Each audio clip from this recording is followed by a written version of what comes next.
The Steve Deace Show, and here's what happened while we were away. Brought to you by Out. Shake up in the world of MAHA as Dr. Marty McCary is out as the head of Food and Drug Administration. HHS Secretary Robert F. Kennedy Jr. lauded McCary on his way out, along with President Trump. Marty's a great guy. He's a friend of mine. He's a wonderful man, and he's going to be off. Others, however, like Missouri Senator Josh Hawley, says it's welcome news. Hawley posted on X, quote, Dr. McCary was uniquely destructive to the pro-life movement. He attempted to place pro-abortion lawyers in key positions. He slow-walked a vitally necessary review of the abortion drug mifepristone. He used his discretion to approve a new abortion drug when the data shows it sends 1 in 10 women to the emergency room. He froze out pro-life leaders and repeatedly stonewalled Congress. His resignation is an opportunity for the FDA to reset. Interesting developments like this morning as well, as a current employee of the CIA testified as a whistleblower in front of Senator Rand Paul's Homeland Security Committee. The whistleblower was identified as James Erdman III, and he had this to say about the intel community and COVID. Intelligence community leaders and senior analysts downplayed the possibility that the COVID pandemic originated as a result of a lab incident. Intentional or not, the IC's actions resulted in a cover-up, wasted resources, and a failure to properly inform policymakers. Public health policy would have been very different had the American public been made aware that a virus from a lab in China was going to serve as the foundation for an emergency use authorization mRNA products being mandated by the former administration. Dr. Fauci's role in the cover-up was intentional.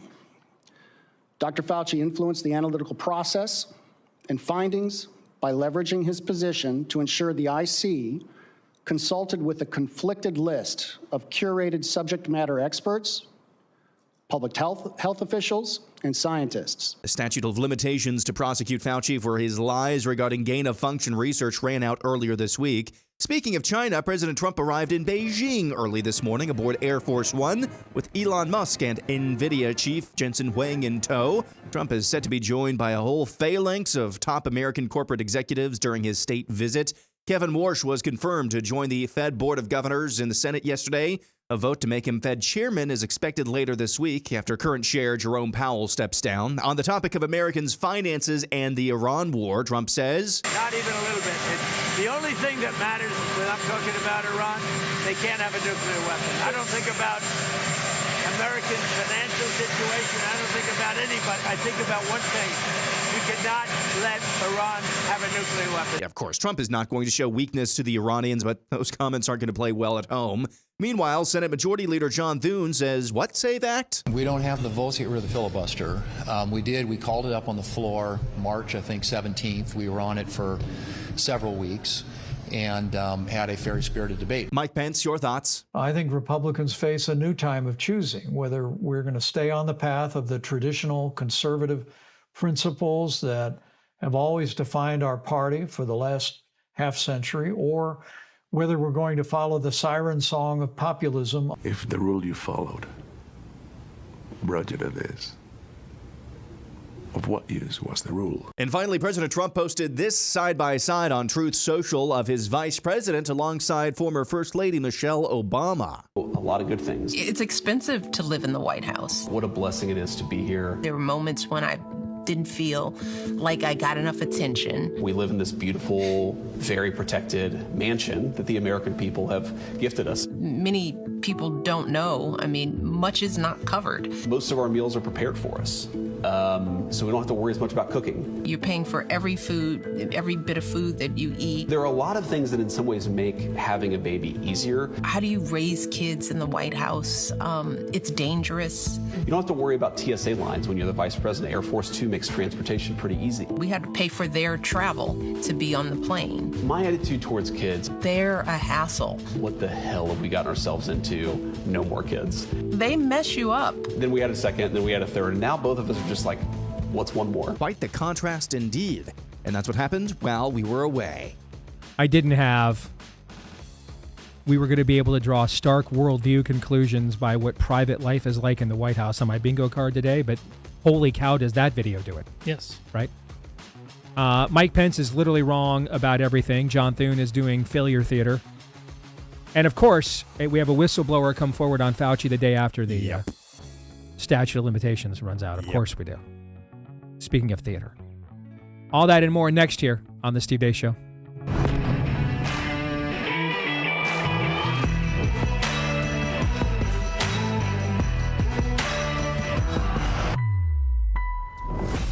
All right, back here on The Steve Deace Show. Greetings. Happy Wednesday. Live and on demand here on Blaze TV, radio, and podcast. I'm Steve Deace with Todd Erzin and Aaron McIntyre, and we're brought to you by Michelle Obama's favorite charity, Preborn. They want to make sure there's all kinds of new babies. In fact, you've helped them with this partnership over the last few years to make sure there's at least tens of thousands more baby humans than there otherwise would have been. So thank you for that generosity. Let's keep it going. For as little as $28, you can fund a single ultrasound today that doubles a human's life of survival, maybe doubles his or her mother's chance at eternal survival as well. All right. And so, I mean, you could be the reason that a mom is going to get to celebrate Mother's Day next year. All right. And they don't just say thanks for choosing life and then move on. They are there to help this new family now get started off on the right foot with maternity care, baby clothes, diapers, counseling, and so much more. And all of it is free. But we all know it's not really. And that's where you and I come in. Make your tax-deductible donation today to the 5-star charity at preborn.com/Steve. Again, that's preborn.com/Steve. All right, typical Wednesday agenda for you. Buy, sell, or hold coming your way here in a little bit. Daniel Horowitz will take us inside politics here in the final segment of the program. But let's, I think we have a common theme here. Let's talk about theater. Should we talk about theater? Because I think there was quite a bit of theater within Aaron's montage today. Is it Ellen Page is playing? Hey, save it for buy, sell, or hold. We've got is it that level of theater? A million submissions. Well, I hope we don't have an entire buy, sell, or hold of vicious and unconfirmed rumors. Crap, I really hope we don't. I hope that's all we have. I better hustle. That's all we have.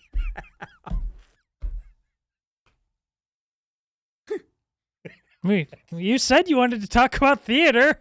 I didn't. You did. You opened the door. I kicked it in. I hope that's all we have. Nice. Oh, where was I? Let's talk about theater. Theater. Masterpiece theater. All right. So I think there is 3 examples of theater here. 2 of them intentional. And the other one, I think, someone has just gone full Corky and all the world's a stage. All right. Let's discuss here. That's a great reference. Did you like that one? I love that reference. No way, Corky. Not going to put up with these people. Anywho, John Thune is doing failure theater. And the problem is it's even less folksy and more monotone than all the years that Ditch did it. I mean, if John Thune were a politician, it would be the classic Mel Kiper evaluation. Looks like Tarzan, plays like Jane. Like he looks like, the chiseled jaw, the broad shoulders. He looks like, a middle-aged,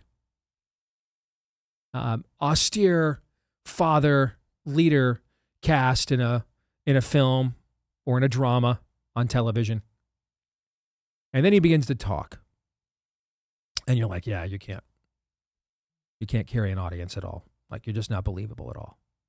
Like if you're going to lie effectively, you have to be able to inspire people. It can't be so obvious. John Thune talks like he's always Anchorman, just reading every line right off of the teleprompter. Not to mention his job is not to be the majority counter. That's not his job. It's not to be the majority census, the majority counter. What's his job title in the United States Senate? What would that be? Leader. Majority leader. The root word of leader would be cowardice. Oh, well, not what he is modeling, but what the actual etymology of the root word of leader would be what? Lead. All right. His job is to get the votes. It's very simple. If we don't put this bill on the president's desk, we're not redistricting ourselves out of a House loss. And we're not Democrats, and they're not us. So it won't matter. Do you think, I know it. They'll only win the House by 1 or 2 votes and won't be able to send an impeachment trial to the Senate, right? That is not correct. Of course that's not true. Of course it's not true. They could have a 1-seat majority and you're going to think it's suddenly the California state legislature day one. Day one. So this isn't we might have had a historic 30-seat loss, but because we did this redistricting thing, we only have they only have a 5 or 6 or 7-seat majority. It doesn't matter, as The Rock used to say. It doesn't matter. It doesn't matter. They're not like us. We have to have superhuman majorities. We need 8 out of 9 Supreme Court justices minimum. Probably 80 senators, would you say? Maybe 80? At least 300 House members. It's at least a 300 to 135 advantage, don't you think? I'm only slightly exaggerating. Keep going. All right, to do the things that we talk about on shows like this and networks like ours, those would be the margins we'd have to have. Dude, if they have a 1-seat majority in the House next year, it's going to look like MSNBC just rehired Joy Reid. Okay? I think we all know this. Facts. Doesn't matter. It doesn't matter.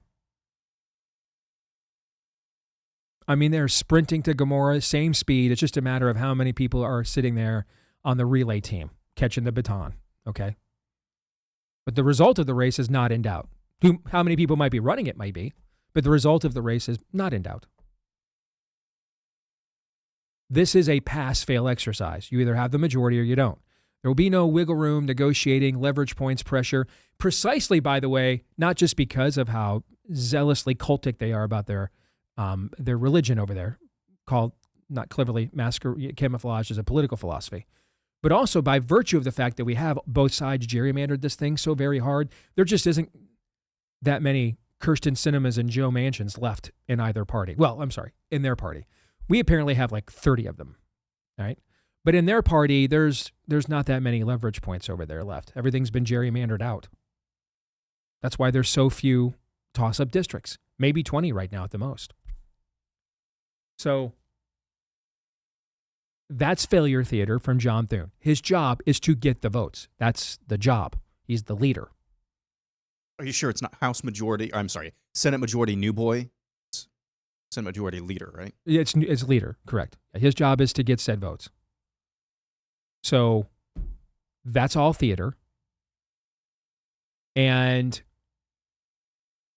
I'm trying to figure out why in the world Rand waited until the day after. I mean, this guy couldn't testify last week. Maybe there's something I don't know. Couldn't get it on the docket, couldn't get it on the schedule. But to have this guy come forward the day after the Anthony Fauci deadline passes, help me. Can't. Help me on this one. Can't. I mean, I want to give Rand maximum benefit of the doubt because he's been one of the best we've had on the COVID issue basically from the very beginning. Okay, so I'm trying to, I'm going to just assume, because I think on this he deserves benefit of the doubt, there must be something I don't know that none of us know or we're not aware of in terms of scheduling, procedure. But to have this come the day after the statute of limitations runs out on the 11th, I just think that's a bad look. That all being said, I don't know what is stopping individual states from going after this. I mean, I would think individual states would have, like if I was James Uthmeyer in Florida, who's an outstanding state attorney general, for example. I mean, my state, with my governor, helped lead the pushback, the resistance against Fauciism. So, I mean, I would think states that were pressured to implement any of these policies or actually did, to now find out from a whistleblower that the whole thing was a scam from the very beginning. The whole thing was an op, a gaslighting op from the very beginning. I mean, I have no idea what is stopping a state from going after this on their own merits. Well, just file this in a state court. Every time I look at my X feed, Fox News itself is trying to change the Overton window back to panic porn by telling you like every hantavirus story and there's an ambulance somewhere. So There's a lot going on that front, Steve. Can I just ask you a question about Maha for a second? I'll get back to the theater conversation, but since we're here, who do we trust on the Maha space? I mean, I have friends who have, and I've seen their post online, who have dramatically different takes on Marty Macri or Macari. I still to this day don't know how the last name's pronounced. Okay, or pronounced both ways. I have people that are, and they're both like, and they're hardcore Maha people, have like tremendously different views on him. And I honestly see this within Maha a lot. Okay, I've seen this on the Casey and Callie Means thing, which is irrelevant now because she couldn't get the votes because of Bill Cassidy to be Surgeon General. So, do I just not pay enough attention? Because I'm having a hard time figuring out who Maha unites behind. There does seem to be a lot, at least within the social media following that I have on Maha online. There can be a wide chasm of opinion on the same exact people. Oh, for sure. I mean, think about what it's going through denominationally right now. I mean, really, yeah, it's okay. Okay, different personalities, different charisms. I mean, that's what's happening right now. It's not unique to Maha. You're very right to point out within the specificity of what's going on right now with Macari and how he lasted how long? By the time he finally got confirmed, people like about a year. Yeah, you're not. This is how you take a promising, to use a football program, Steve. On the way up, and then instantly you have no continuity amongst staff or players. I mean, this is how you just end up flatlining. All right, so Thune is doing failure theater. Bringing forth this COVID whistleblower the day after Anthony Fauci's statute of limitations runs out on perjuring himself before the Senate. That is some form of theater. Is that too harsh? I don't think it's that too harsh. It's too harsh at all. It's some form of theater. I think probably the most likely is that maybe Rand was told we're working on it and flat out lied to, and Rand said, okay, I'm going to give you until the date to show me. But after that, I hope the best case scenario from a Rand Paul perspective is that, and he can't do anything about it anyways. But if you don't give me an indictment before then, I'm going to burn the house down. I hope we see the beginning of absolutely burning the house down, like Rand Paul's finest hour. And again, this story is just, let me say again, speaking of theater, I don't fault anybody who trusts absolutely jack and friggin' squat that our intelligence community claims. I don't. If your opposition to Operation Epic Fury is, I don't trust any assessment from our intelligence community, you know who's going to argue against you? Won't be this guy. I can't give you a credible reason why you would. I mean, I don't, I don't see how they have any credibility as an entity whatsoever. Which, is that bad? That's really bad. It's not a great thing, right? Not a great thing when the folks that you are in the institutions that you are trusting to see threats before they manifest in front of you, you can't trust them to not be the threat. It's not a great place to be, right? It is not. Not a real limited hangout you want to join, hang out. No. But it's where we are. Am I overstating where we're at? No. Over the last 20 years, name an institution that has been more consistently that we had some trust for. People were already in mass distrust of the media 20 years ago. All right, so people have been in mass distrust of lawyers 20,000 years ago. Okay, and politicians. Name an institution in the last 20 years that has suffered more of a credibility hit than the intelligence community has. And what's terrible is that what can simultaneously be true is that it's that, and that's the reason why it's so hard to get rid of it, because their job is secrets. And people are saying just get rid of the CIA. I totally understand that sentiment. What happens to those people and their secrets then?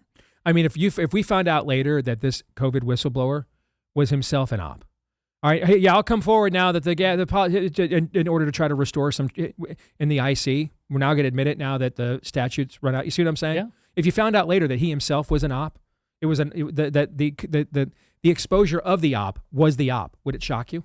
It's Joe Pesci, riddles inside, and Yeah, it would not shock me at all. No. So I don't blame anybody. You're not going to see me push back on anybody ever. Well, at least not for the foreseeable future, whose position is, I don't want to involve myself in any of these conflicts because I don't trust any assessment my intelligence community offers me. At that point, tip the cap. I bid you good day, sir. I've got nothing. I have no comeback to that. I don't. I can't blame you for that whatsoever. I can't. Which is a position I know you love being in. You know I love that. I do. Very calming for you. It is. Makes you serene. I do. Let's talk about what's also theater, but the main character may be so far gone. He may not understand that he's really been in the Truman Show this entire time. And of course, I'm talking about the man of the perpetually furrowed brow, Mike Pence. Aaron, can you hearken back to, thank you, Aaron. Can you hearken back to this era that you recall, these salad days that you remember? You're in your 30s now. You get your own family. You're a productive American. Can you recall back to the halcyon days when we were a party that stood on conservative principles? Can you just go ahead and pinpoint that for me in your lifetime that you can recall when that was? Go ahead. I believe the beginning was February 30th of 1996. That was the beginning of these halcyon February days. 30th. And of course, we've been commemorating February 30th for that event ever since. Yep. Everyone knows this. Has anybody told him that he didn't even stand for those principles? Well, let's get to that. Is that where you're going? Yeah, Okay. let's get to that. Wow. I mean, we are about 3 weeks away from my 20th anniversary working in politics full time. And when I got in here, I mean, I grew up, man. I was a Hulkamaniac, saying my prayers, eating my vitamins. All right. I read and listened to the Rush Limbaughs, Mark Levin's, Glenn Beck's. I was a true believer. And when I got into this, I thought I was getting into this to fight for those conservative principles that Pence claims we've stood for 5 decades. And then in about 10 minutes, I became Matthew McConaughey's character in True Detective. I'm bug-eyed, and I'm just burning heaters to keep my heart rate down. I mean, that it was very clear. There's really no traditional conservative principles here. We put them in our shows, we wrote them in our books, but when it came down to actually doing the elected and the governing, that's not what's happening here on any reasonable stretch. Let me just look at Mr. Pence as an example, for example.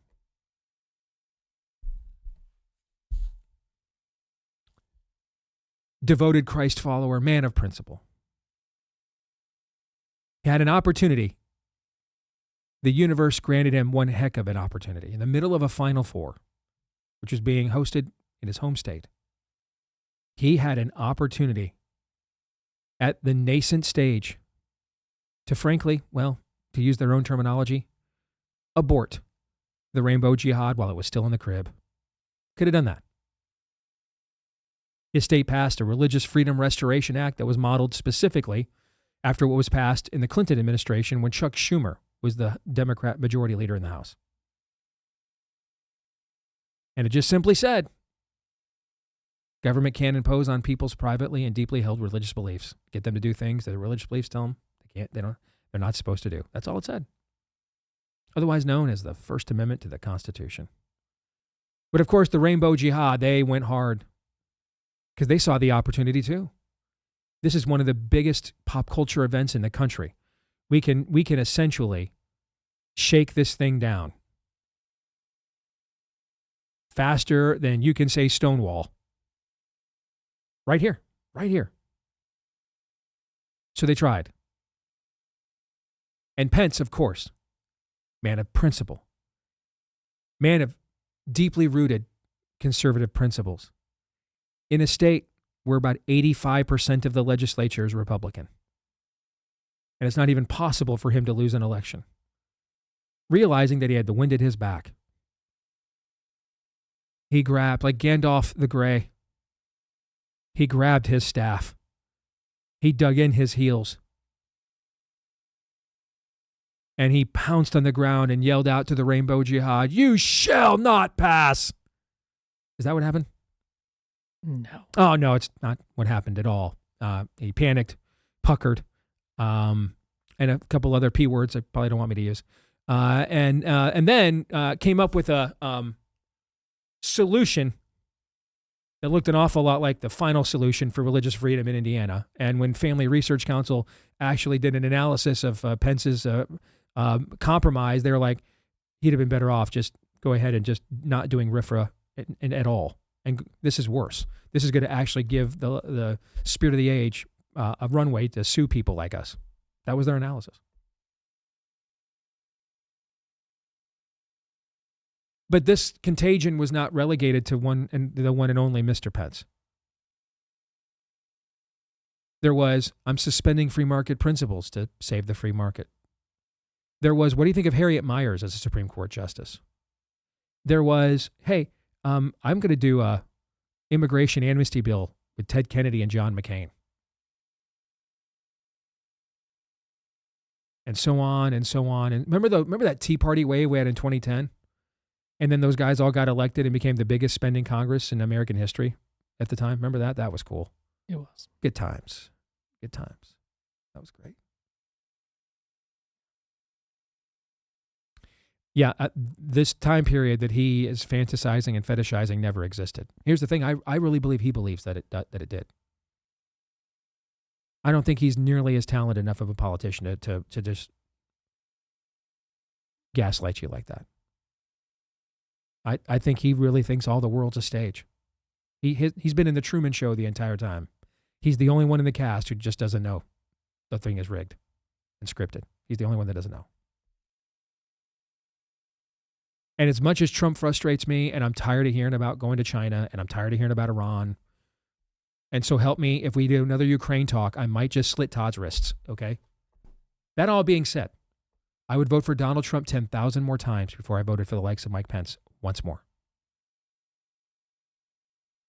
And the people turned to Donald Trump because they saw what the folks like Pence really thought very deeply entrenched, principled conservatism. They got an idea of what they thought that looked like, and they're like, yeah, we don't want any of that. That's a scam. I'll say it before I'll say it again. I've said it before, I'll say it again.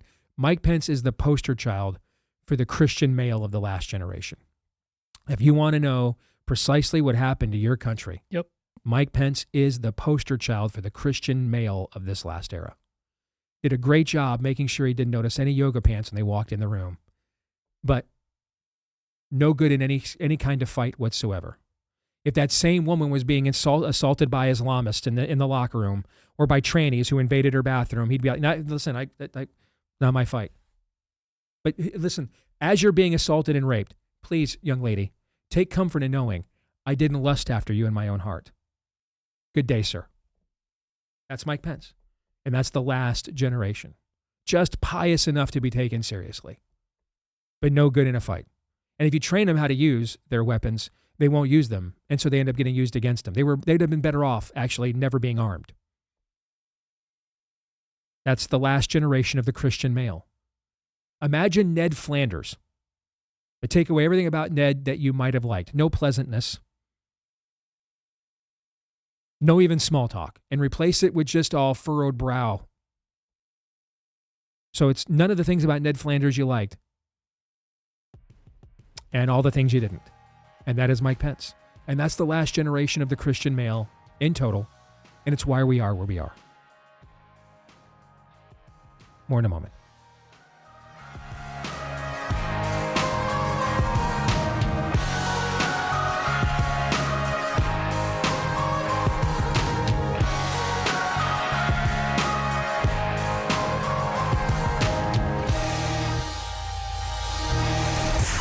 The Steve Deace Show.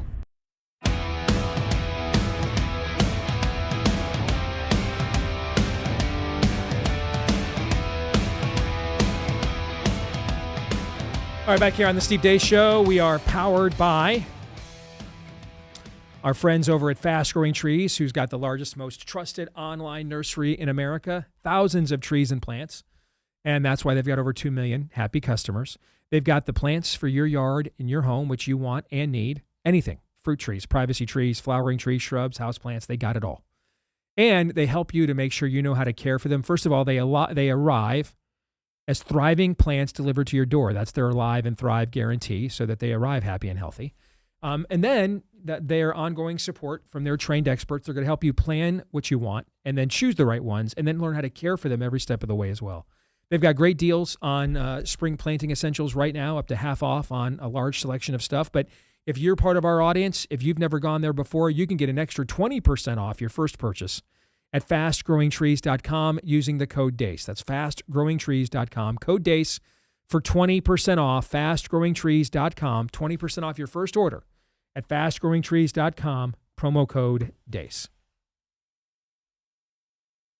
One last thing on what Pence is alleging. I want to ask you guys, do you agree or disagree with me that I think he really believes what he is saying? Oh, he surely does. Yeah, I think mostly, yeah. All right. Can we come up with any valid reasons why he thinks what he thinks?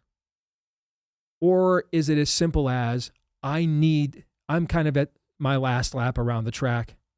I need to believe that I belong to something that mattered. And so I'm just going to shoehorn that narrative into my medulla oblongata as hard as I possibly can, because I really just don't want to accept that I was an apparatchik for a movement that largely died when Ronald Reagan left the stage, or at least the death process was begun at that point. No, I think it actually has something to do with what we discussed in yesterday's overtime, and the sliding scale of demonic subjugation. I just think that's a guy that he likes the lifestyle. He likes the money. He's surrounded by people that are just like that. He's not a one-off, and we all know it, which is why we're talking about the problem of the church all the time. So you're kind of describing Pharisees. Yes. People that are bought into a narrative so they can't possibly, and that narrative is profitable for most of them. Yeah. So it even if it's false, then, and it's staring, and the fact that it's false is staring them right in the face. The cost of weighing that consequence, they're just not one willing to pay. So nothing good comes from Nazareth. Is that essentially what you're saying? That right there is a very, very comfortable man in his obliviousness. And that's how Christ described in many. That's a lot. They're comfortable in what they get away with and what they get to do, which is why he said, "Listen, what they're teaching you is by and large the right stuff. So do what they say." But what did he also then tell them? Don't do what they do. I mean, there should be a movement of deeply entrenched conservative principles. We believe in deeply entrenched conservative principles. Yes. Everything I do every day is my best attempt to try to sustain those deeply entrenched conservative principles, because I'm trying to conserve. That's the root word of conservative. I'm trying to conserve that which I believe human history, under the guidance and of the sovereign will of God, has determined and revealed to be what's good, true, and beautiful for the human condition, east of Eden. That's what makes me a conservative. I'm trying to conserve those things. But the idea that this was some kind of devout, refined, effective political movement, absolutely nothing could be further from the truth. I would argue the most conservative presidency in the time I've been allowed to vote in, until Trump came into office, the most right-wing presidency was Bill Clinton's second term. Welfare reform, you had to be off after 2 years, 3 strikes and you're out, crime laws. Passed the Defense of Marriage Act, and that's the last time we balanced the budget in America. Could you imagine if we passed the toughest crime law in American history, the toughest welfare reform bill in American history, balanced the budget, all right, and said that only men can marry, that only one man can marry one woman at a time? I mean, if we did that like in the next 10 minutes, I mean, would you just faint at that point? What would you do? I mean, would you literally just go home and have a celebratory lightsaber fight at that point? I mean, that almost seems incredible that we would even contemplate we would do such things. That was Bill Clinton. I just summed up Bill Clinton's second term. Oh yeah, I mean, he got impeached because he had oral sex with an intern and lied about it, and then conspired to lie about it some more. But the policy achievements I just gave you, those things all happened. We would consider that agenda pretty based today, would we not? Yeah. That was Bill Clinton's second term. So I have to go back to the question, Aaron, that I asked you, I can answer it. The last time we were a party of deeply entrenched principles was the first, and really the only time since I've been permitted to legally vote, was the first 6 months of the contract with America. The first half of 1995. And Newt and that Congress really did take over with a real agenda and really did attempt to do all of those things. They did. But then once that was exhausted, and then Newt had a personal scandal, then the next speaker had a personal scandal, then there was Bill Clinton's personal scandal. Once that initial 6 month process had worked its way through, and it was very much bogged down by the Senate. I can remember, like it was yesterday, it was 30 years ago. I can remember listening to Rush's show, complaining about how slow Bob Dole, Trent Lott, and the Republican Senate was back then. Why aren't they moving at the same pace as the House? It's like the great prophet David Byrne once, same as it ever was. Same as it ever was. I mean, Rush, the same thing I just said about John Thune, I said 10 years ago about Ditch McConnell. Rush said 20 or 30 years ago about Trent Lott and Bob Dole. Nothing changes. The names change. That's why a lot of people think the thing is scripted, rigged, unibrowed, uniparty, because not much changes. And every now and then someone gets in the executive branch that has a little urine and vinegar in them still, and they attempt to do things unilaterally. And that's essentially what Trump is.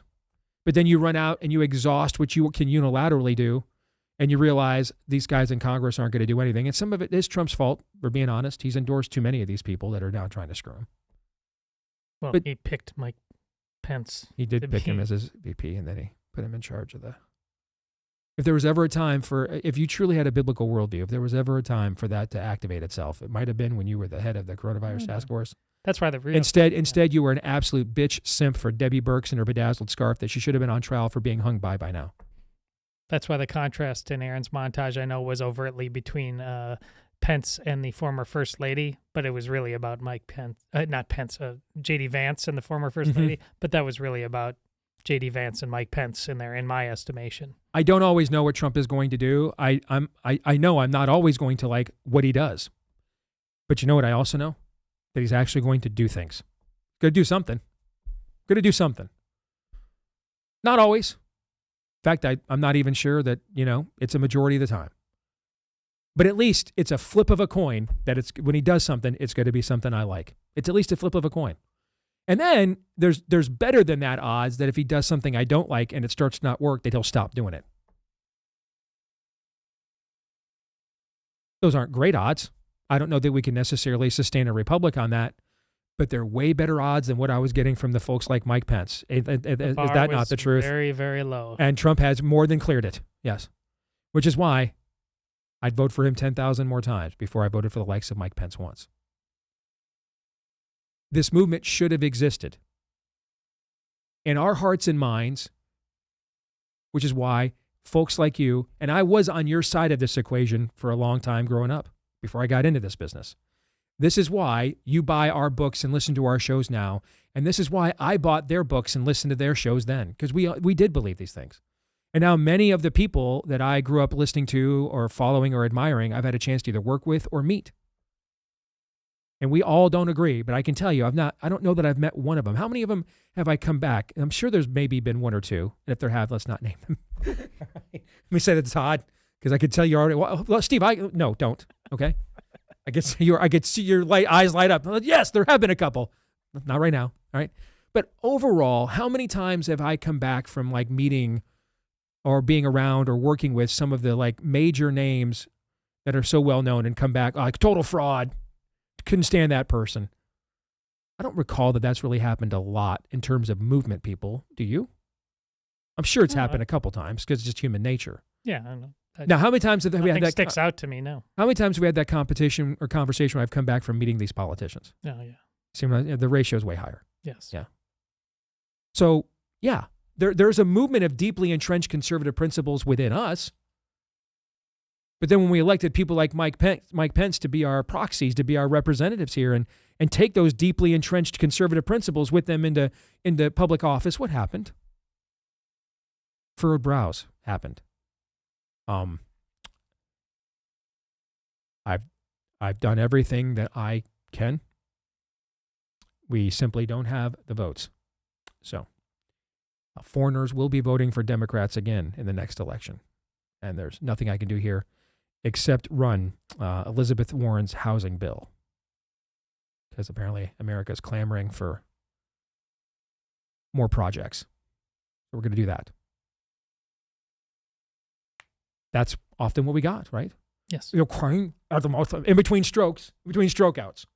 Ukraine is the most important issue in the world today. Right side paralyzed. Yeah. We got that. That's what we got. We got that.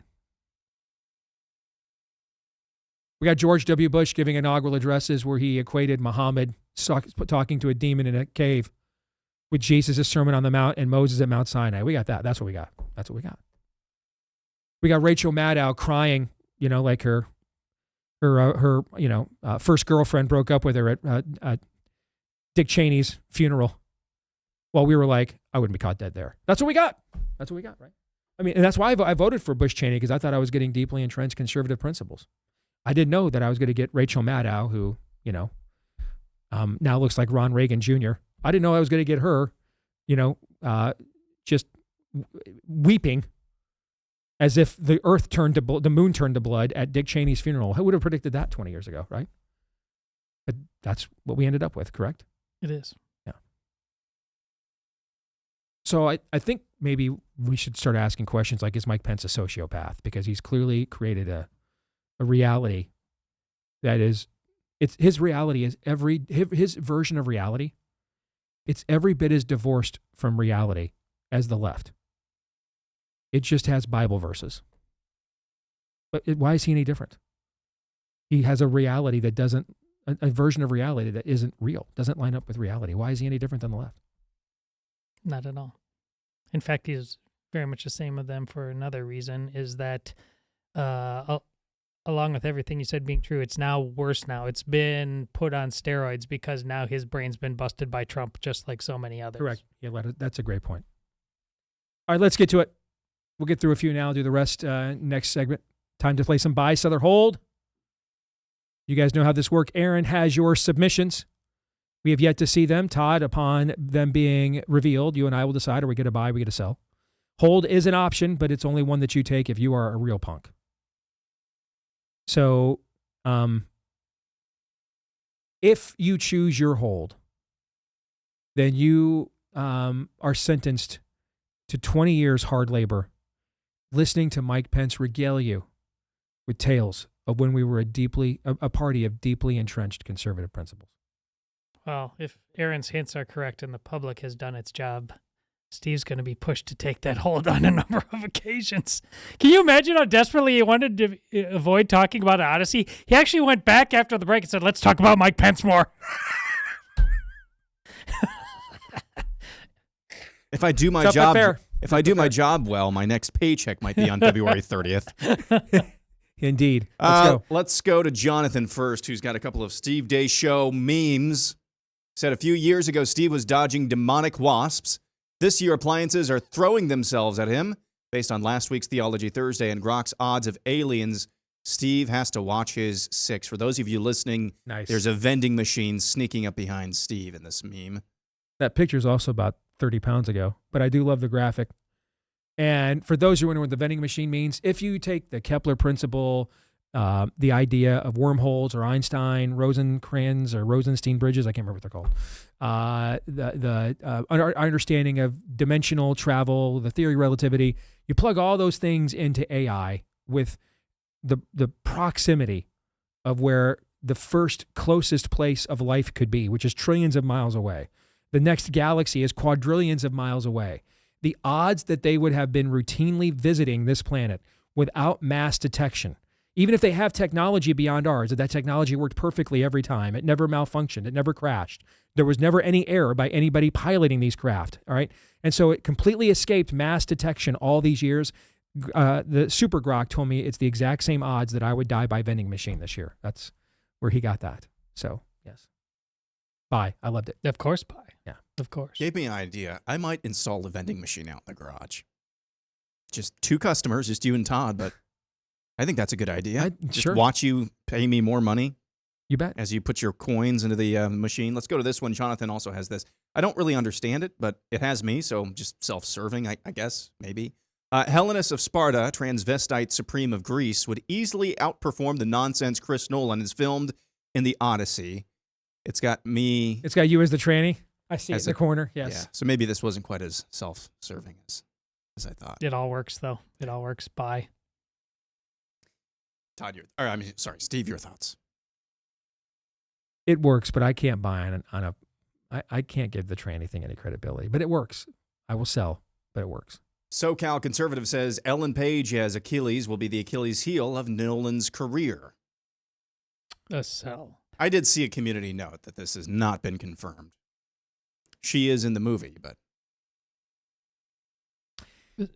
Well, even if it's not that, there's all kinds of casting choices that look sketchy here, but I don't think it's going to be necessarily the end of his career, because he's just, for several reasons, and because people have so low standards on implementing standards that they'll just, the next fanboy thing comes along, and he'll Is there a reset. chance he's Peter Jacksoning himself? And remember what happened when Peter Jackson kind of broke free on his own after Lord of the Rings, kind of made it, and tried to make that King Kong movie, and it was just an overly indulgent mess, right? Is it possible now, he's broken free from Warner Brothers, he's with Universal now, they're letting him do literally whatever he wants, however he wants to do it, no matter what it costs. Is it possible that he's going to Peter Jackson himself? And then Jackson keeps trying to make Hobbit movies, and none of them are good because he took one book and tried to make it 4 films, and at most maybe it should have been 2, right? Is it possible, or like Tucker? We're never going to have Tucker with Rupert Murdoch ever again. That combination was great. He's never he hasn't shown woke tendencies before that I know of. None. Which is what my hope. He was demanding the theaters reopen during COVID. My hope is that he's actually imploding it intentionally, to make a point that he's in on this whole thing. He's doing it on purpose. It's a troll. Yeah. Here's a rapper that we're going to turn into. I didn't even know who this rapper was. Yeah. A very expensive troll. That would be awesome. Bye, Sutherhold. Coming up more next.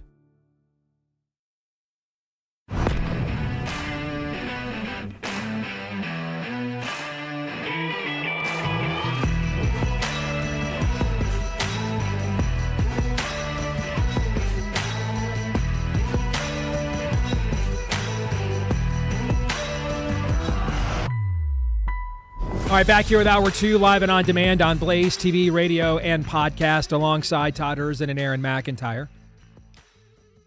I'm Steve Deace. Let us know what you think about what we think via the stevedeace.com inbox. You can do that by emailing the show, steve@stevedeace.com. That's DEACE. Like us on Facebook, MeWe, and Gab. You can follow me at Steve Deace Show on X, Instagram, and TikTok. You can also subscribe to our YouTube channel at Deace Show on YouTube. That's at Deace Show on YouTube. And then if you don't mind, would love if you are a podcast listener, if you'd share your love with others, right? Hit us up with a subscription by hitting subscribe, or if you're on Apple iTunes, follow. That ensures every time we do a new episode, it's right there in your feed every single time. Then you can also, by the way, leave us a 5-star review. Really would appreciate one of those as well. This part of the show, and thanks to all of you, tens of thousands of you have left us one of those, so thank you. This part of the show brought to you by our friends over at Jevity, which is short for longevity, right? Want to make sure that you are as healthy and active as long as you can possibly be, and that's what they're all about at Jevity. And you might be thinking, I'd love to be about that life, but it's too expensive. I don't have time. I'll get to it. I don't even know where to start. They're going to help you with all of that, all right? First of all, they launched a new free tier. So it could just be as simple as, why don't you take your last blood work, upload it into their app, and one of their folks will come back to you and go through your labs, what they mean, and offer you a custom longevity blueprint that you can decide to follow. Or you might say, I don't know about that part, but I'll do the other. totally up to you. All right. Totally within your control. I saw something Rob Schneider said the other day. I thought that'll preach right there. That's very profound. All right. That both the first and last frontier of your freedom is your own body. The first and last frontier of your liberty is your own body. If you don't have autonomy over your own body, then you're not free on the front nor on the back end. And you want to make sure you're a good steward of that body that God gave you as well. So get started today. I have been working closely with Jevity for a couple of months now. I was very impressed with the blood panel, the level of data that they gave me.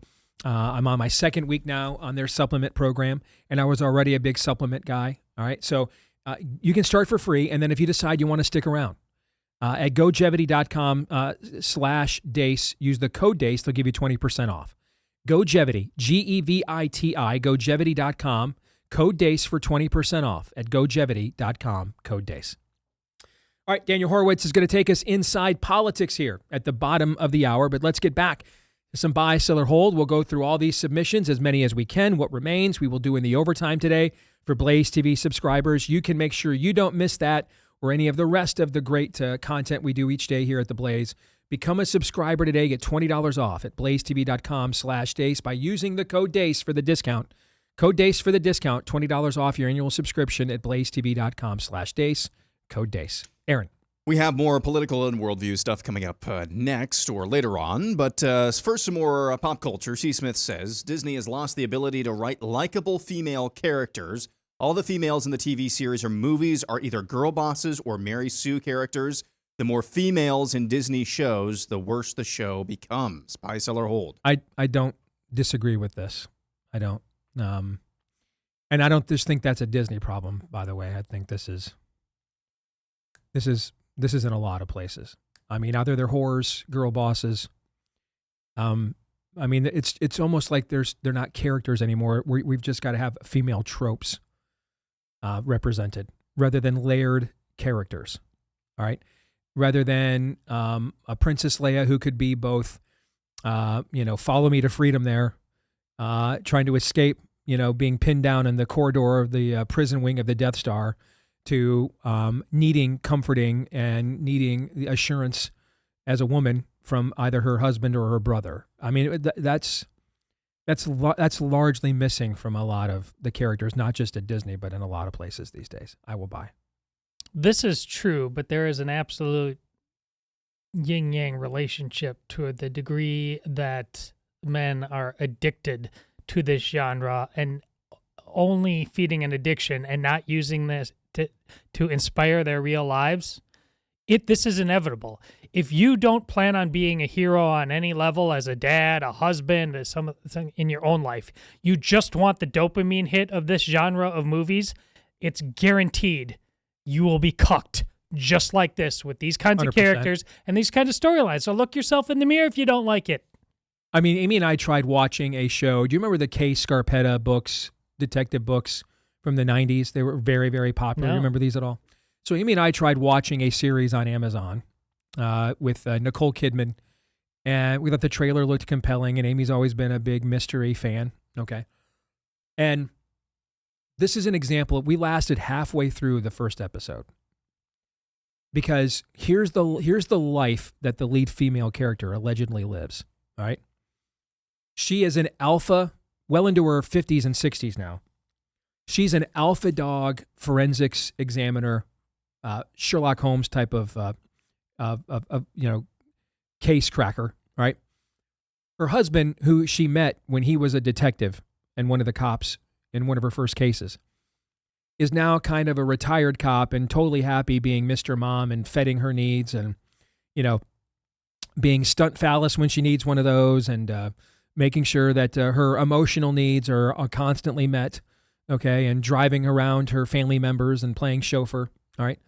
Her sister, her daughter, she adopted a daughter who is in a lesbian relationship, long distance. Her sister is very wealthy, married into wealth, and then ended up marrying a younger guy. I mean, this isn't real life. You know what I'm trying to say? Yeah. They just created a series of tropes of what they think the ideal female life is for a woman of this age. It's not a character. It's a construct. Totally different thing. It's not a real, no one's real life is like this. No one's real life would possibly check all of these various human life is way murkier, way messier. Human nature is. This was like if an AI or algorithm said, hey, what would a ideal progressive female character in her late 50s, early 60s from the professional world look like? What would her this is what it would be. What it would spit out. Or a humanities class at a university, but it's not real. It's not real humanity. Totally agree. But this, as I mentioned on the show before, and I know Aaron knows what I'm talking about, they did this thing with AI where they asked AI to reproduce a picture of a basic white girl, and it kept the exact same picture. It was me with pumpkin spice? And by the end, well, pretty close. But even if it was you with pumpkin spice, at the end, you would look like a black woman because that's what it did to this. Mm-hmm. It kept moving the race of the person further and further when it was all it had to do was reproduce the exact same picture. Yet people are saying, we just did it on the show, which is why I pushed back a little. AI is inevitable. If we just think it's inevitable, if we never get off the wheel, it's going to give us garbage. It promises, but we keep coming back. Either we take agency back or we get slop, Steve. It's that simple. Next, we're going to go to Tyler Small, who says the Star Wars original trilogy is loved by millennials, Gen X, and boomers for the memorable characters, groundbreaking special effects, soundtrack, and cool ships. The prequel trilogy is loved by millennials and Gen Z for the toys, video games, TV shows, sound effects, CGI, world building, and Yoda flipping around with a laser sword. That's kind of accurate, I think. I don't think that's inaccurate. I also don't think that that's kind of like any kind of a cultural statement. I mean, we could have done if we had the ability to do buy, sell, or hold in the summer of 1987 or 1986 compared to 2026, and the proposition was boomers love. Can you put that one back up there again, Aaron? Back up there again. Oh, sorry, I already moved on. 1 second. Okay. What's the generations he says he talks about there? So the original trilogy, boomers, millennials and Gen X. Yeah. Okay. If we put a proposition up there that it said boomers and the silent generation loved Planet of the Apes and 2001: A Space Odyssey because of the cultural political subtext that it used fantastical worlds in order to speak to larger truths that were germane to the era in which they lived. And then the millennials, Gen Xers, and loved Star Wars for the groundbreaking. You see what I'm trying to say? Every generation could do this to the next generation to some degree. Everyone could. So if the attempt there is to say that somehow, what they looked for was some kind of more soulless enjoyment out of it than we got out of it, we could play this game with just about anything going back over. That's part of the human condition, is to think the next generation is going to be the ruin of us all, okay, and has lost some heart and soul that we somehow found and discovered. And we do that sometimes forgetting that we're largely responsible for what the next generation is because they come from us. Yeah, Steve makes a good point. All right, going on to... Aaron, I'm sorry I keep doing that to you. I apologize. Well, because you're always moving on, and then I want to go back. I'm sorry. Well, shouldn't I know better than by this point, than to do that? Let's go to Alex. The appointment of Bishop Evilio Miñevar Ayala in West Virginia is more likely to turn West Virginia Catholics into anti-immigration Protestants than open borders Catholics. I think it's certainly more likely to get them to vote for immigration Protestants than open borders Catholics. I'll at least vote for that. I accept your point. So, I mean, if I wanted, let me put it this way. I've talked about if I was trying to divide the white evangelical base, if I was the devil trying to concoct a means and a figure by which I'd do that, what would I be doing differently than what Tucker Carlson is currently doing, right? Mm-hmm. Okay. If I was trying to make it sure that there were literally no more Catholics left in any red state in America, what would I be doing differently than this Pope is doing? What would I be doing differently? Well, I see your point. He's a negative recruitment tool. I mean, if you're online, if you're in the Catholic prot wars online, and you're on our side, and you're doing anything other than just sharing statements and clips from this Pope, what are we even doing? Do you even online troll, bro? I mean, what are we even doing here? I call as witness against the church, the Pope. I just call this Pope up. I mean, he's the best. He's the greatest resource material you have. I mean, we're going to talk about this tomorrow. I mean, honorary diplomat, the Iranian ambassador. What are we doing here? What are we doing here? I used to joke, and it was somewhat of a joke. It was obviously I was illustrating absurdity by being absurd. Remember, I used to joke that Pope Francis was like the papal caricature in the Left Behind books. Mm-hmm. He wasn't quite that. We're there now. Now it's not even a caricature; it's an imitation. This guy is an imitation of the papal character in the Left Behind books. Well, this is why it's a blessing to have a 2,000-year-old church that can endure the 15-year-long papacy. So. And endure, you guys are. Oh, trust me. Endure, you're going to have to. Yeah. This guy's a piece of work. Yeah. Next is Michael, who has this. James Carville will be voted People Magazine's sexiest man alive before Steve speaks at CPAC. Yep, solid reasoning there. You know what I keep forgetting? Did I tell you guys that Mary Matlin reached out to us at Christmas? Yes. That was wild. And that DM is still sitting in my, and I keep forgetting to respond back. And she sent me like a 8-paragraph note, remembering, when we got to know each other when she was on the Fred Thompson campaign in Iowa, and Yeah. Because I just heard that you were talking about some of my husband's crazy comments. I'm just kind of divorced from politics these days. I keep forgetting to respond back. I need to do that. Is there a moment where you waited too long to respond? What's the ruling on this? That if you do it now, it's yes, bad? and it happened. Yes. So am I like the Fauci statute of limitations that passed? Pretty much. Should I not respond now? Is that what you guys are telling me? Or is this a question to ask a woman, frankly? Would a woman have a better read on this? Do not reply to her right now. No. Do not? Do not. Okay. I don't think a woman would have a better read. Well, I mean, listen, they care more about these interpersonal dynamics than we do as guys. That's why they wouldn't necessarily have a better read, because they care more. Okay, I got you. All right. It's important in this to care less. Have you seen the comedic routine where the guy goes out golfing with his buddy who just got divorced? It's the first time he's seen him since he got divorced. He goes out golfing with him to see how he's doing. His wife left him. You seen this one? Right. Okay, and he comes back after being out there with him for 18 holes for 3 hours, and his wife is like, hey, how's he doing? I've been really worried about him after his wife left him. He kind of went off the grid, I was glad to see that he called you to go golfing. What's he doing? He's like, and her husband, I don't know. I mean, is he seeing somebody? I have no idea. She's like, I mean, is he dating anybody? I mean, is she keeping up with the visitation with the kids, so he's still connected with them? And we never got into any of that. And the wife's like, what did you were out there weren't you out there for like 4 hours? Yeah. What were we doing? Just playing golf. Yeah. That is very true. That is very much, that's only a slight exaggeration. That is pretty much what guys are like, which is why I may need a female opinion on whether to respond to Mary Matlin. Because you guys would have been okay if never would have responded like ever, because we're guys. We don't care. Right? Well, there's a middle ground. I agree that approaching Memorial Day and finally responding to a message you received before Christmas, I agree that it's at least, the milk's at least becoming cottage cheese. I admit that's likely the case. Mary, I forgot to respond to you for 5 months, but I just saw another crazy thing your husband said, so I thought it was about time that I went ahead and returned this DM. No, that's a bad look.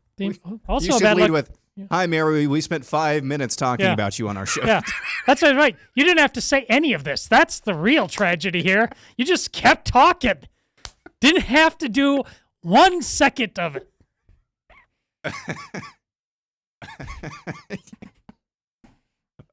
Oh, man. I'm sorry, is this on? Has this been on the whole time? My mistake. All right. Doug Catbird is next. South Carolina not being able to redistrict is completely on brand for the state that represented by Graham, Scott, 100%. Mason. Bye.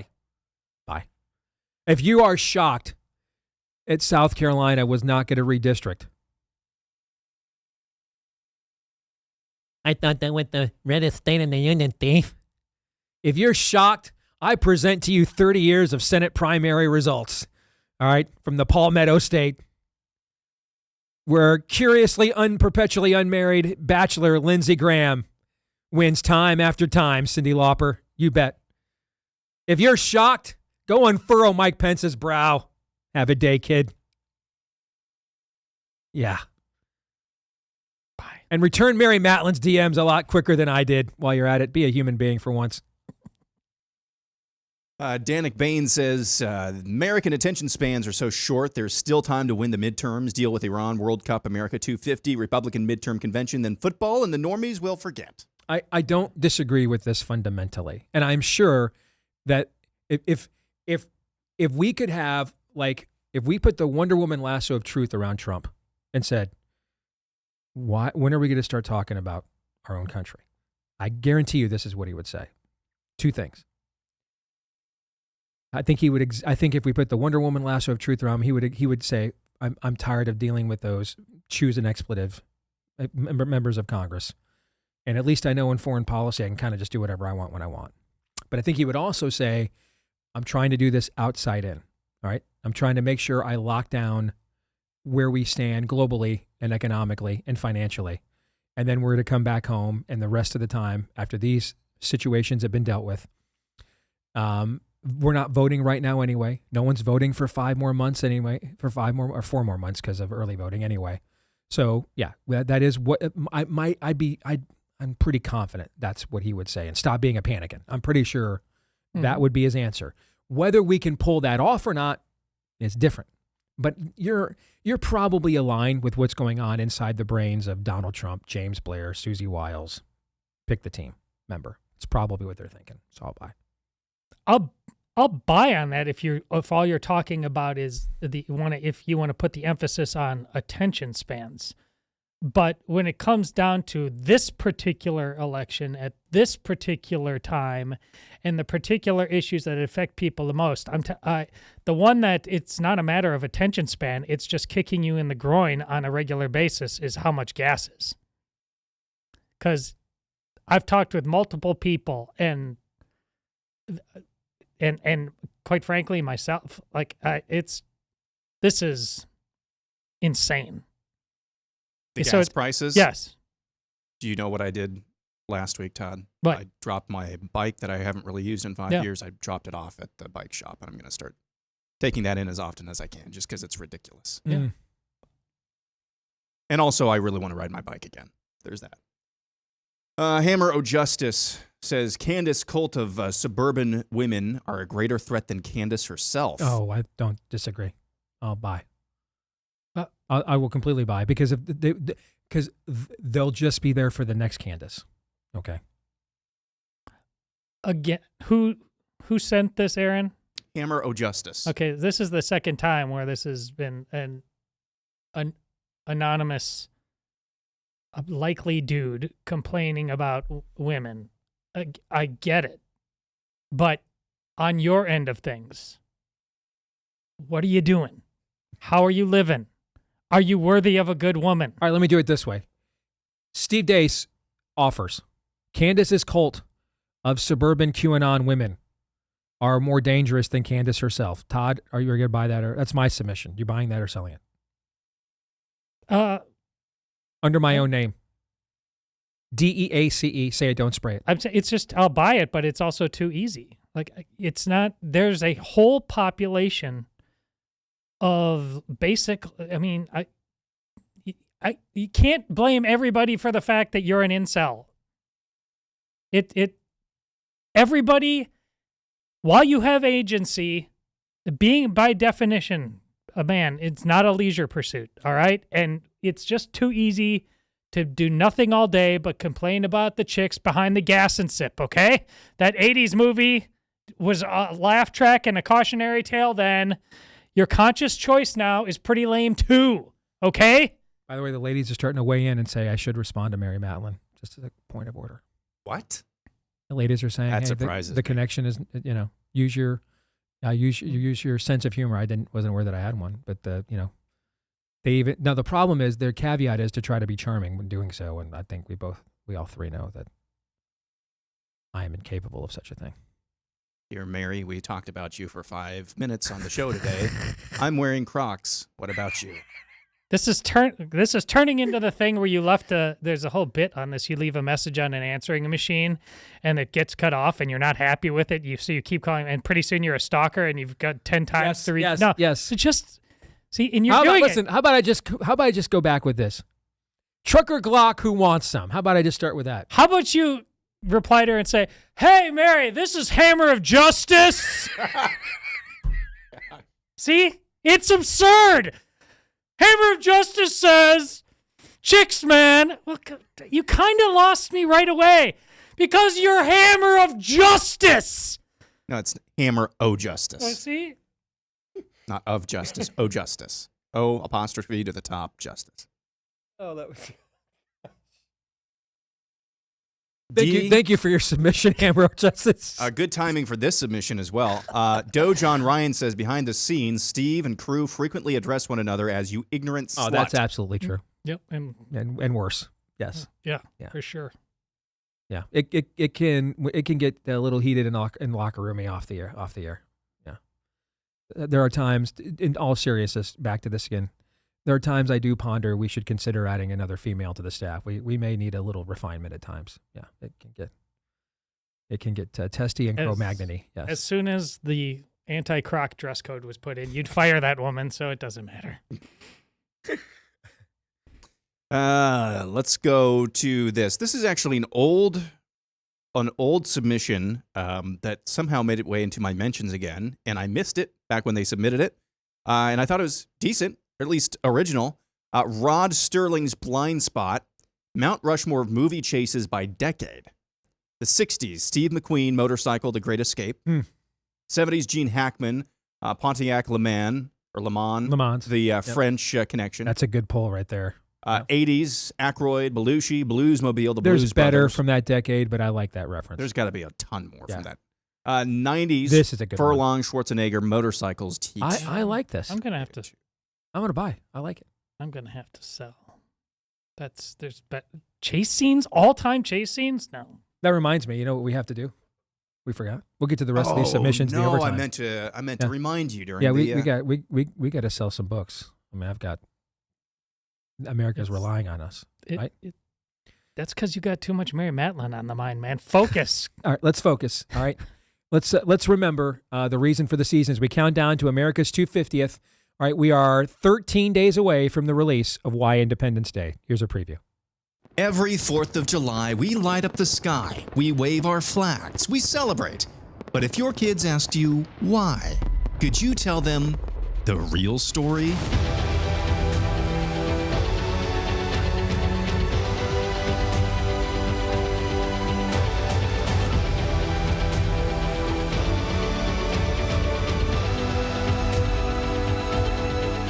It's a story that starts 3,000 years before 1776.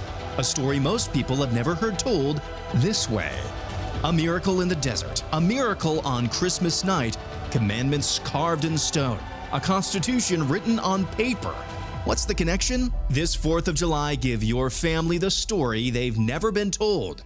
The one that explains everything. Pre-order is available now for Why Independence Day. America is great because God is good. And right now it is one of already 13 days before its release. It's a top 20 overall bestseller among children's new releases. All new release children's books on all of Amazon right now. So thank you guys very much for that. Pre-order today. Why Independence Day? America is great because God is good. And Todd, you've got your countdown.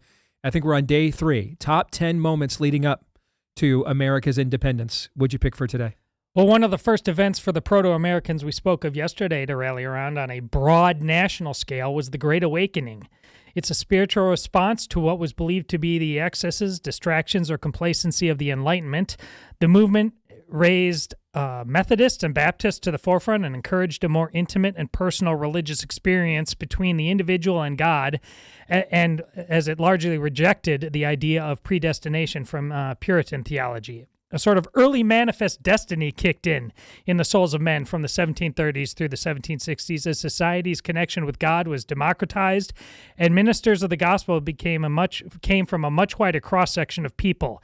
It was the Bible-centered education of those people that gave them one of the highest literacy rates in the world by the time the era of the American Revolution rolled around, which also equipped them with the deep sense of providential inspiration for the marriage of faith and freedom that was about to explode onto the world stage like never before. George Whitefield toured the nation saying things like this: as God can send a nation or people no greater blessing than to give them faithful, sincere, and upright ministers, so the greatest curse that God can possibly send upon a people in this world is to give them over to blind, unregenerate, carnal, lukewarm, and unskilled guides. And Jonathan Edwards paved the way for John Adams one day, saying the Constitution was for a moral and religious people and no other, when he wrote, "All the virtues which appeared in Christ shone brightest in the close of his life under the trials he then met. Eminent virtue always shows brightest in the fire. Pure gold shows its purity chiefly in the furnace. It was chiefly under those trials which Christ endured in the close of his life, that his love to God, his honor of God's majesty, his regard for the honor of his law, his spirit of obedience, his humility, contempt of the world, his patience, meekness, and spirit of forgiveness toward men appeared. Indeed, everything that Christ did to work out redemption for us appears mainly in the close of his life, here mainly in his satisfaction for sin, and here chiefly in his merit of eternal life for sinners, and here chiefly appears the brightness of his example, which he has set before us for imitation. Yes, trials and fire were indeed coming for the American colonies due to the debt incurred from the French and Indian War, and that's where we head next." And that absolutely. I mean, we had liberty on this continent because people learn where the Spirit of the Lord is, there is liberty. And as we have further and further departed from that, we've had less and less liberty, which is why we're revival or bust. And without great awakening level revival, we're going to go bust. And that's why we're doing more theology than ever before. And we already were a biblical worldview show. And it turns out, and maybe the best news I can give you today is the number one, according to the metrics that you guys give us, the number one content we produce that you guys respond to the most is the theology stuff. So there's clearly a hunger for it for sure. And we're happy to do our part to satisfy that. So get your copy today. Why Independence Day? America is great because God is good. It comes out on May the 26th, the day after Memorial Day.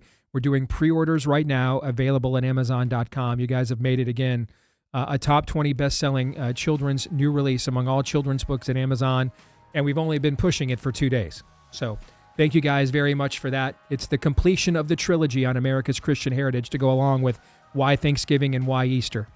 All right, why Independence Day? America is great because God is good. We're doing pre-sales right now at Amazon, May 26th. It comes out. Daniel Horowitz is going to join us here, though, next. Stay tuned.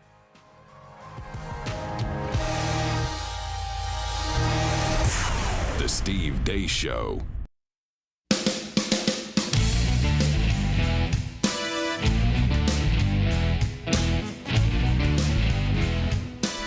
Back here on the Steve Deace Show, brought to you by the Jace case. Don't forget, when times were tough, that's actually when Jace came to us. They said, hey, we've watched what happened to hydroxychloroquine. We're watching what's happening right now to ivermectin. Why wouldn't they do this to doxycycline, penicillin in the years to come? Maybe right now. So that's where the original idea of the Jace case came from, to make sure that there would be a stockpile of venerable antibiotics available for the next time. That can never happen here. Happens here again. The next time they try to smear Nobel Prize-winning drugs as horse paste, while they instead try to inject you with a drug that has a cancer black box warning. That doesn't work unless it's working to kill your kidneys. Now, over the years, though, Jace has not just stayed complacent. They've grown. They've added way more and even more practical things. A lot of now the medications, the maladies, even stuff for like sinus infections that you may need. Now you've got a backup. Now you've got a hedge of protection against inflation. Let's say this meeting with China doesn't go well, right? And they decide to do something about the supply of meds that they are providing us each day, like 75% of ours, in fact. Now you're protected. You take as much agency as you can right now. Go to jace.com and get a discount on your order with the promo code DACE when you use that there at checkout. That's code DACE, my last name, DEACE, at JASE.com. Code DACE for the discount at jace.com. Let's welcome in the weekly prophet of woe and lamentation. It is good to see Daniel Horowitz again. How are you, my friend? I'm doing all right. Wednesday mornings always got a lot of woe and lamentation. Especially after primary night. So we had primaries in two very reliable red states last night, Nebraska and West Virginia. What trend lines, what came out of there? What did we learn? Steve, I'm going to sound like a broken record every week. At the high levels, governor, Senate, Congress, anything above, really state house, not even state Senate, it's going to be the status quo. Every deep red state's going to have the reelection of every bad Republican that doesn't agree with anything you and I believe in, and 90% of the time with Trump's support. So that continued with West Virginia, with the Senate race, with the Congresswoman there, with all three Rhino congressmen in Nebraska, and the governor, and the senator, who is so weak that he might be beaten by a guy running for independent. So that continued, as we've seen. But when you get lower down, to the extent we have somewhat of a movement, you get what you fight for. So last week you had Trump weighing in together with TPUSA and others for redistricting in the Indiana Senate. We saw how in the Indiana House there wasn't much of an effort, so we didn't see much of a change. Well, this time it was flipped. In the West Virginia House, about 9 Rhino incumbents were knocked out. And that's good news. The Senate was kind of a stalemate. Some of that is because we do have a conservative-ish governor there who really did weigh in against some of these very liberal Republicans, so it did help. But I will say the momentum in the West Virginia Senate was blunted because there's a woman named Shelley Moore Capito. Now, Trump put out a tweet this morning saying, I went 9-0 in my endorsements. I batted 1,000. And I saw a lot of MAGA guys retweeting it. And I'm thinking, I've never seen this degree of cognitive dissonance. So it's very interesting. If you look at the MAGA Inc. ecosystem right now, the water table, there's a lot of disquiet about the SAVE Act, the Senate Republicans, the filibuster, John Thune doing nothing, and then both federally and then some of the red state legislatures. Man, there's all these rhinos. What's with the redistricting?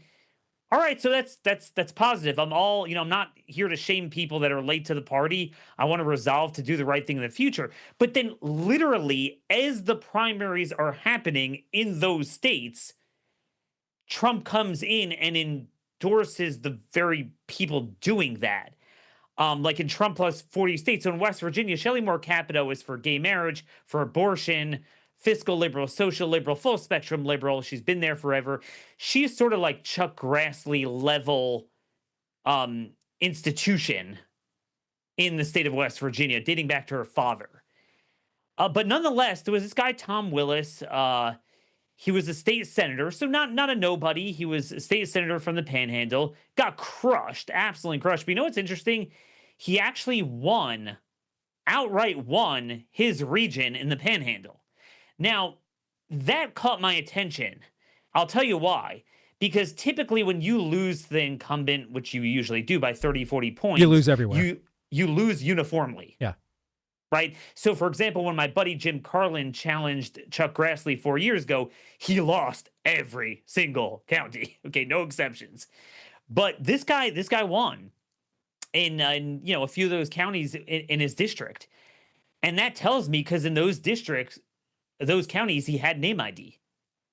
So they were even willing to go against such a fixed institution as Shelley Moore Capito. And that tells me that if Trump in an alternative universe and if TPUSA would weigh in on the side of the conservatives that are both being challenged and challengers in all these states and sit down with Trump, I think there's a lot that we can do. There's a lot of raw materials there. But if we don't, we're going to get more of the same every Tuesday night. What is what's the candidate's responsibility? Because the reality is, I mean, Trump is a known quantity. He's going to be 80 years old soon. So we're always going to be left asking, why did he do some of the things that he did? We know he's going to do things that are always in his own, for his own self-interest first. Just so happens that a lot of times his self-interest happens to align a lot more with what we think than what the other side thinks. And then there's plenty of times, though, when it doesn't. That's where we have this mysterious endorsement record where he's endorsed some people that are good. You said, like, you know, it's a low number, but some people that are very good who in past years probably could not have won without his endorsement, but then often doesn't do that at the exact same time because I think he's just gauging his own whatever he views to be his self-interest at the time, trying for us to understand what that is from the outside in without being able to read his mind, sitting in on private meetings with the political team. We would at best be guessing. What I'm wondering is, once he is off the board, and he will be sooner than I think people understand, Father Time is undefeated. We really have one more at most election cycle where he essentially provides a signet ring to determine who wins, you know, these primaries, right? So in terms of what will remain in place after he's gone, what can our people who want to run for these races in the future, what can they have learned from these environments that would make them suited to take advantage of whatever the future looks like once Trump exits stage left? No, and I like the way you phrase that, because with Trump in, it's near impossible. I mean, listen, it's not. We all know what the answer is. The answer is you have to get a Trump endorsement. How do you get a Trump endorsement? We don't know. Okay, so you don't know, but I have to get one. I mean, no one know that. So it's unknowable. Yeah. I mean, it's not even a common theme of genuflecting to Trump will get you the endorsement. He's endorsed a lot of these people who hate his guts and have made it pretty well known. You know, it just goes to show you, for example, in my home state, how obvious Randy Feenstra made it that he just hated Donald Trump's guts, that he's the only Republican incumbent in our state running that does not have the protection of a Trump endorsement, because he made it way more obvious than needed to be that he put that Trump was like, screw that guy. All right. And left him out hanging in the wash. So it's not even as simple as there's like a slurp ratio to get what you want. That doesn't necessarily even work. It's very random. And I think we just all have to understand this is the environment we're going to have in our primary cycle one more time after this. But when the future moves on and he, he moves on from the stage, what is in place that people need to know if they want to go after more of these rhinos around the country? So here's the thing. I think what a lot of people need to understand is that people, and I've seen this, I could write a book on this, it's abundantly clear to me, Republican voters, more so than Democrat primary voters, do not vote for someone they don't know. Like, you and I would be the type, if we have a Feenstra guy on the ballot, I'll vote for the name against. I don't care who he is. But people aren't like that. Right. So increasingly, a congressional district is 800,000. Even some state Senate seats sometimes are a few 100,000, depending on the state. And obviously, statewide, depending on the state, could be in the millions. It's extremely expensive. Where do you get money? This is the old problem. If you're running against wind, solar, data centers, illegal immigration, you're running for medical freedom. I mean, where are you going to get your money from if you're not independently wealthy? So I don't know if Aaron has, the Nebraska map that I want to put up, because I think this informs. So I had on my show this person, David Huebner, running against Adrian Smith. Adrian Smith is a typical rhino, kind of like Feenstra, been there for 2 decades. Very, establishment guy. This is the 80% landmass of Nebraska. So 80% of the state, massive district. 35% is a little bit above average. I had him on my show because there's something special about him. He was a border agent. He was a farmer. And he went in his truck and he traveled the district. Adrian had 1.4 million. He had 72,000. But it wasn't nothing. And he had a website and he wasn't flaky and he was articulate. And he literally traveled. I put up that map. What I want your viewers to look at, again, typically when you only get 35%, you lose every single county. He actually won at least like 20 there and got in the 40s in a number of them. He just couldn't reach out in such a big landmass. And again, Trump endorsed Adrian Smith there. So anyway, my point is, he did everything a person could do. He really did. Typically we're left with either zero challengers because of Trump's endorsement or some real weirdos. Right. Or flaky guys. So I had him on because I felt there was some there, and I think those Marjorie Taylor Greene that, gets elected on Jewish space lasers, buys a house in Costa Rica and the year before, and then suddenly decides I'm going to flake out and cash a check and leave Congress and move out of country. Stuff like that. Exactly. Yeah. It all gets back to Israel or something, or they're just they're just not campaigning. So this guy, I think you see in the results, that's actually very impressive. The top line doesn't look so impressive, but to a 20-year incumbent to win all those counties that are in yellow, brown, gray, that is very impressive. But here's the thing he has to do, though. Here's what he hasn't done. He needs to do this again. All right. I've said this to several candidates in Iowa. All right. They ran in primaries against way better known and funded incumbents and got annihilated. And that's why now you're going to do it again. Because you already built a baseline of name ID. We're seen on a ballot one time. All right. What our people cannot do. How many folks that ended up being successful in business after would have not been if they just walked away the first time they tried it and they went belly up and just never did it again and did something else. Gave up on entrepreneurship, gave up on being having their own IP, their own company, being their own boss. A lot of people have failed and then were successful. All right. So Rush was a failed FM disc jockey. Okay. How many times was he fired? He ended up becoming arguably the greatest voice in the history of the radio medium. So what these people need to do now, Daniel, that they've built this baseline of support, they need to go back and run again. That's what they have to do. That's a terrific point. And I think we've seen that a lot. And especially when it opens up, let's say it becomes an open seat, so you don't get the next country club guy to replace him. Now you have now you have a way in. Now you're a regular. You're at all the party meetings. You're at all the district meetings. You're a regular. There's a cycle of campaigning between campaigns. You are a regular part of that. That's the vocational aspect of this. It is a job. And I understand our people are not as wealthy as their people are. And so you're going to have to make the time. That's how this is going to happen. Either if you can't buy name ID with millions of dollars, then you're going to have to do it with shoe leather. Those are your two options, sweat equity or you buy it. Those are the only two options. So there is something else that I'm going to test our friendship here. And I believe it's strong enough that you'll forgive me for maybe not getting invited to certain confabs. But there is another thing here, too, that is important, that absent any special interest, which we really don't want to serve this, you do have certain conservative organizations that collect millions and tens of millions and sometimes hundreds of millions from conservative donors for things that they espouse are exactly like this. So, for example, in Idaho, that is next Tuesday, there is a civil war. Governor Brad Little, with the endorsement of Trump, and only because of the endorsement of Trump, is running for a third term. He was caught on video basically promoting illegal immigration, calling his opponents racist. And a lot of TPUSA types and MAGA Inc. types and a lot of friends of ours are passing that around like, hey, what's with this Brad Little guy? Well, I'll tell you what's with him. He would have had Raul Labrador, the AG, against him and would have lost or wouldn't have run for a third term. Trump enabled that. And now Brad Little, in turn, is funding primary challengers against the 8 most conservative, every one of the Freedom Caucus members, because of the illegal immigration issue, which is the issue du jour of all these people. So my question is, if we're going to have political action committees with, pretty substantial amounts of money for something on the right, if it's not for a time like this, then what is it for?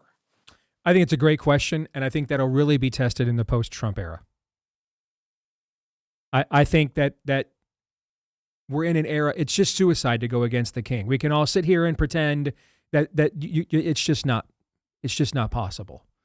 I mean, in the end, I had a perfect, I'll just be, since you want to, and obviously what you're alluding to is, I'm very close to them over there. So, and yes, yeah. our friendship is able to ask questions. And I mean that, that they have clout. Correct. They have clout. Correct. And listen, Charlie built their resources to do the kinds of things that you're talking about.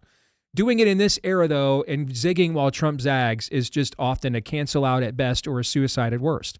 And I'll just tell you flat out, and I'll put myself up there. The number one reason that I didn't end up running for governor, even though this ended up being a perfect primary cycle for someone like me who already has the name ID to do this, is because the looming specter of the Trump endorsement out there. And there were times that I've been on the opposite side of Trump, and would he just immediately jump in and nuke me from the start? And so I just blew my wad and wasted my own political capital. I think the odds I would have ran this cycle if Trump were not president would have been over 80%. Okay. But that was the number one. That's the number one thing my wife and I calculated, my friends and I calculated, potential donors and I calculated. What would Trump do if you step out from behind the mic and put yourself out in the open? Now, I don't know. He might have endorsed me. I don't know, because the time we were thinking about it is when they invited me to the White House to do my show. But the specter of him coming off the top rope at any point and nuking me. At any point that could happen, it just made it that I could not, in my own mind and in my own and prayerfully praying it through, I couldn't get there. All right, we're about out of time, but I want to give you the last word. I got 20 seconds. Go ahead. No, one cute observation on that, which people who want Republicans to win or do well might like, is, I've been very down on Republicans' general election prospects because of the primary turnout. But I came to the realization last night, I looked at the 12% West Virginia primary turnout, and honestly, you can make the case that in West Virginia and really all these states, Trump has done such a good job of endorsing the rhinos and canceling primaries that there are no competitive primaries. So it could be that that's not as much of an indicator for what we'll see in the general as a typical time, just because there's nothing to vote for statewide in primaries anymore. Good to see you, my friend. Thank you. Take care. You bet. We're back editing tomorrow, noon to 2 Eastern, right after Glenn Beck, right here on Blaze TV. Until then, go hard. Romans 8:28.